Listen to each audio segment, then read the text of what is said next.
തിരുവനന്തപുരം ചാലയിൽ യുവാവിനെ തട്ടിക്കൊണ്ടുപോയി മർദ്ദിച്ചതായി പരാതി. കരിമഠം സ്വദേശി ദിൽഷാദിനാണ് മർദ്ദനമേറ്റത്. നിരവധി കേസുകളിൽ പ്രതിയായ പൊറോട്ട അനസ്, പ്രവീൺ എന്നിവരാണ് പിടിയിലായത്.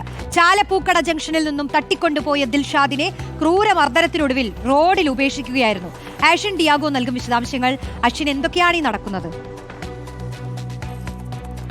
റോഷ്നി, ഇക്കഴിഞ്ഞ 6-ാം തീയതിയാണ് ഈ കേസിനാസ്പദമായ സംഭവം നടക്കുന്നത്. കരിമഠം സ്വദേശിയായ ദിൽഷാദിനെ പ്രതികളായ പൊറോട്ട അനസ് എന്ന് വിളിക്കുന്ന അനസ്, ശ്രീകുട്ടൻ എന്ന പ്രവീൺ എന്നിവർ ചേർന്ന് പൂക്കട ജംഗ്ഷനിൽ നിന്നും കാറിലെത്തി ഇവരെ ബലമായി കാറിൽ കയറ്റി തട്ടിക്കൊണ്ടു പോവുകയായിരുന്നു. പിന്നീട് കാറിൽ വെച്ചും മറ്റൊരു സ്ഥലത്തെത്തിച്ചും അതിക്രൂരമായി ഈ ദിൽഷാദിനെ മർദ്ദിക്കുകയാണ് ഉണ്ടായത്. അതിനുശേഷം ദിൽഷാദിനെ റോഡിൽ ഉപേക്ഷിച്ച് പ്രതികൾ രക്ഷപ്പെടുകയും ചെയ്തിരുന്നു. തുടർന്ന് ദിൽഷാദ് തിരിച്ചെത്തി ഫോർട്ട് പോലീസിൽ പരാതി നൽകുകയായിരുന്നു. ഇങ്ങനെയാണ് ഫോർട്ട് പോലീസ് പ്രതികൾക്ക് വേണ്ടി അന്വേഷണം ആരംഭിക്കുന്നത്. ഇതിനിടയിൽ ഇവരുടെ ഫോൺ കേന്ദ്രീകരിച്ച് നടത്തിയ അന്വേഷണത്തിൽ പ്രതികൾ തമിഴ്നാട്ടിലുണ്ട് എന്നൊരു വിവരം പോലീസിന് ലഭിക്കുന്നു. അങ്ങനെ ഫോർട്ട് SIയുടെ നേതൃത്വത്തിലുള്ള സംഘം തമിഴ്നാട്ടിലെത്തി ഇവർക്ക് വേണ്ടിയുള്ള അന്വേഷണം നടത്തി വരികയായിരുന്നു. ഇതിനിടയിലാണ് അത്തങ്കര പള്ളിയുടെ സമീപത്ത് നിന്നും അതിസാഹസികമായി ഈ രണ്ടുപേരെയും പോലീസ് പിടികൂടുന്നത്. ഇവർ രണ്ടുപേരെയും തിരിച്ച് തിരുവനന്തപുരത്ത് എത്തിക്കുകയും ചെയ്തിട്ടുണ്ട്. ഇവർ നിരവധി കേസുകളിൽ പ്രതിയാണ്. പ്രത്യേകിച്ചും വധശ്രമ കേസുകളടക്കം പ്രതികളാണ് ഇപ്പോൾ